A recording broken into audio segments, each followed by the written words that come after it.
वैसे देखा जाए तो तीर जो होता है ना, पत्थर के ऊपर कितना भी तीर चलाओ उसमें प्रवेश करेगा क्या? और समझो जैसे आटा गूंदा हुआ है या कुम्हार घड़े बनाता ना, वैसे मिट्टी को कंप्लीट करके तैयार कर रखा है, उसमें यदि हम तीर चलाएंगे तो हाथ पार जाएगा ना। वैसे ऐसे ही जिनका अंतःकरण पत्थर की तरह है उनको सत्संग का रंग लगता ही नहीं, उनको सत्पुरुषों के वचन कभी प्रिय लगते ही नहीं। और जिनका अंतःकरण कोमल है, कोमल अंतःकरण का मतलब किसी को दुखी देख करके दुखी हो जाए, उनका अंतःकरण कोमल है। और किसी को दुखी तड़पते हुए को देख करके खुश हो, अरे मरने दो, ऐसे बहुत जन्मते मरते, हमारे को क्या लेना देना, उनका अंतःकरण कठोर है। और जिनका अंतःकरण कठोर होता है ना, उनको कभी हरि भक्ति का रंग नहीं लगता।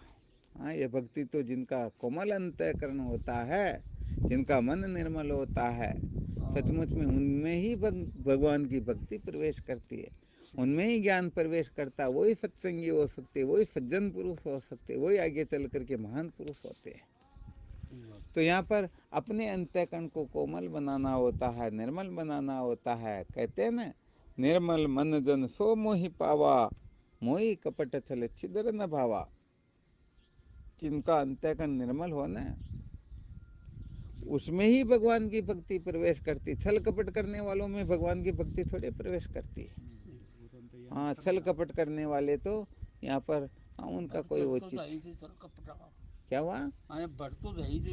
हाँ, बढ़ते हुए दिखाई भले दे सकते हैं, परंतु वो बढ़ते हुए दिखाई देते हैं ना, वो इसलिए दिखाई देते कि वो टूटने के लिए।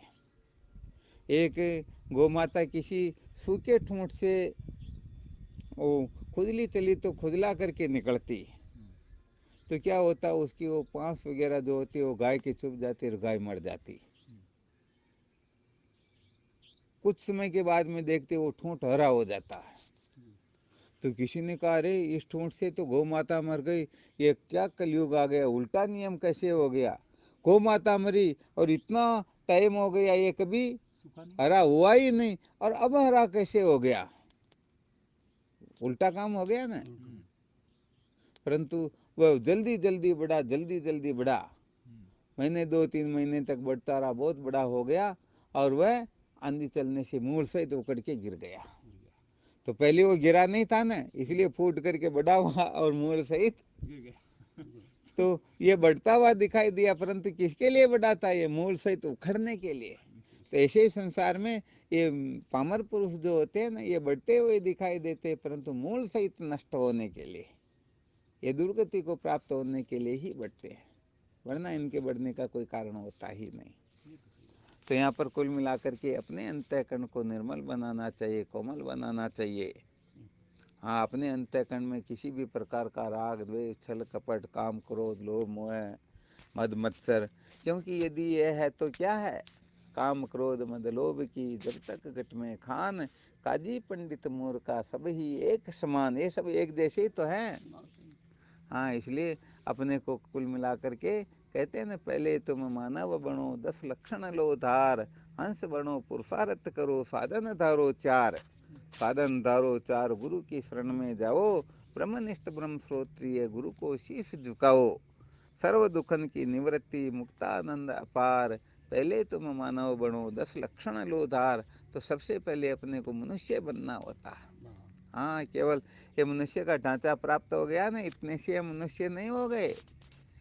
हाँ, ढांचा प्राप्त करने मात्र से कोई मनुष्य नहीं हो जाता है। आकृति सकल सूरत भले मनुष्य की हो सकती है, परंतु इनमें मनुष्य जैसा आचार विचार नहीं होगा, आचरण नहीं होगा, तो मनुष्य किस बात का? हाँ, इसलिए पहले मानव बनना पड़ता। मानव बनने के लिए 17 प्रकार के पापों का त्याग करना पड़ता, धर्म के 10 लक्षणों को धारण करना पड़ता, तब जाकर के वह पूरा मनुष्य होता है। परंतु अभी भक्ति की शुरुआत उसकी भी नहीं हुई, भक्ति की शुरुआत और आगे चलकर होगी। तो मानव बनना होता पहले। अनंत जन्मों के जब पुण्य जागृत होते हैं ना, 83,99,999 योनिया ने भोगिया का बाद में अपन यो मानव देह प्राप्त होगा। 30 करोड़ 67 लाख 20 हजार वर्ष में एक बार मनक बनवा को अवसर मिला पाने। आ गया ना समझ में? 71 बार सतयुग बीते, 71 बार त्रेता युग बीते, 71 बार द्वापर युग बीते और 71 बार कलयुग बीत जावे।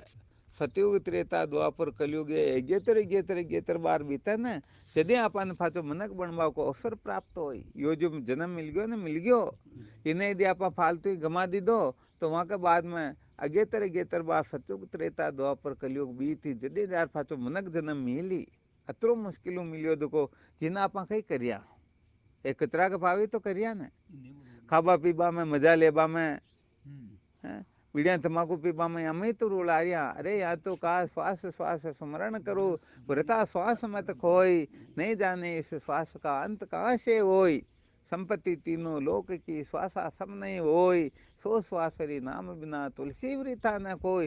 3 लोक की संपत्ति भी एक श्वास की बरोबर को न होवे।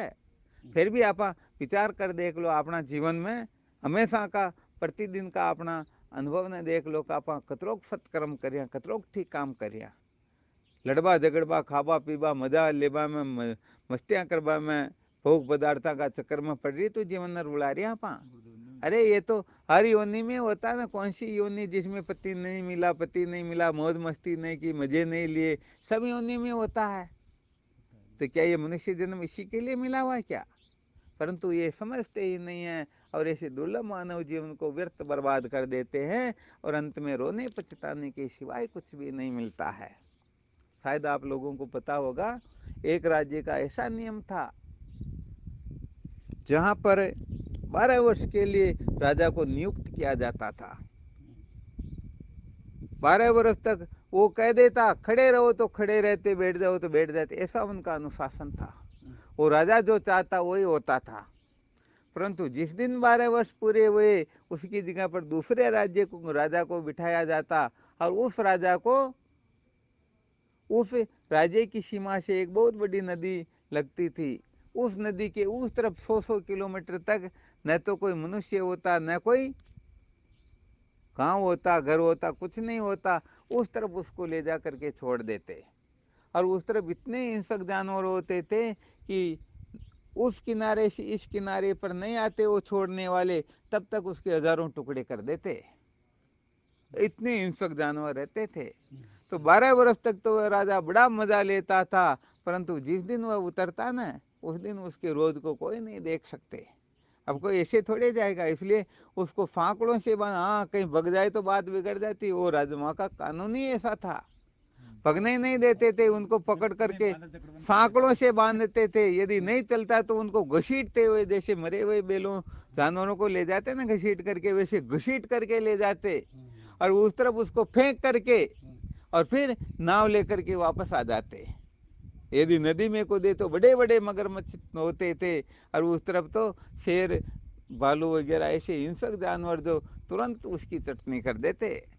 तो ऐसे करते करते कितने ही राजा हो गए और सब बेचारे ऐसे कुत्ते की मौत मरे हो गए, तब उनके रोज को कोई नहीं देख सके, ऐसी स्थिति होती थी।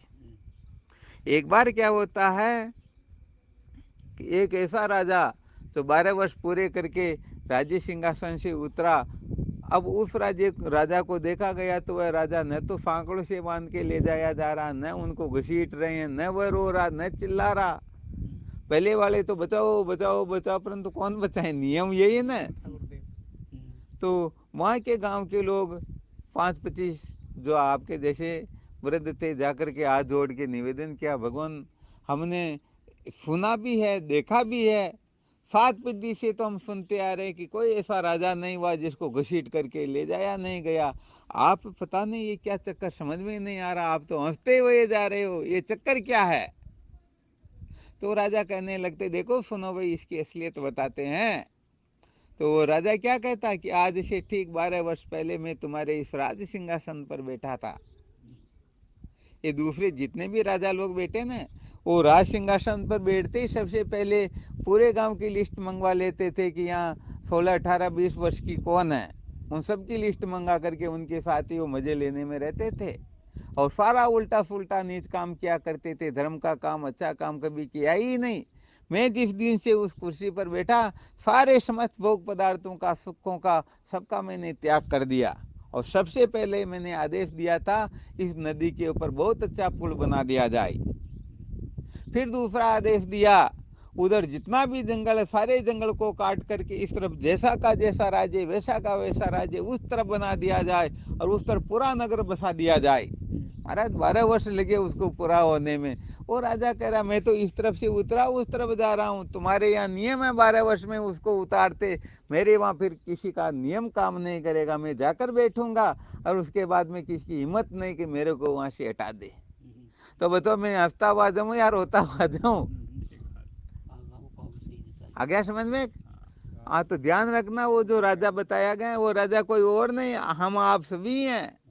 हाँ, हम ही ये मूर्खता करें। और जो ये भाई मनुष्य जन्म जिस काम के लिए मिला हुआ वो काम करेंगे, तो फिर ये इस जंगल में थोड़े फेंके जाएंगे।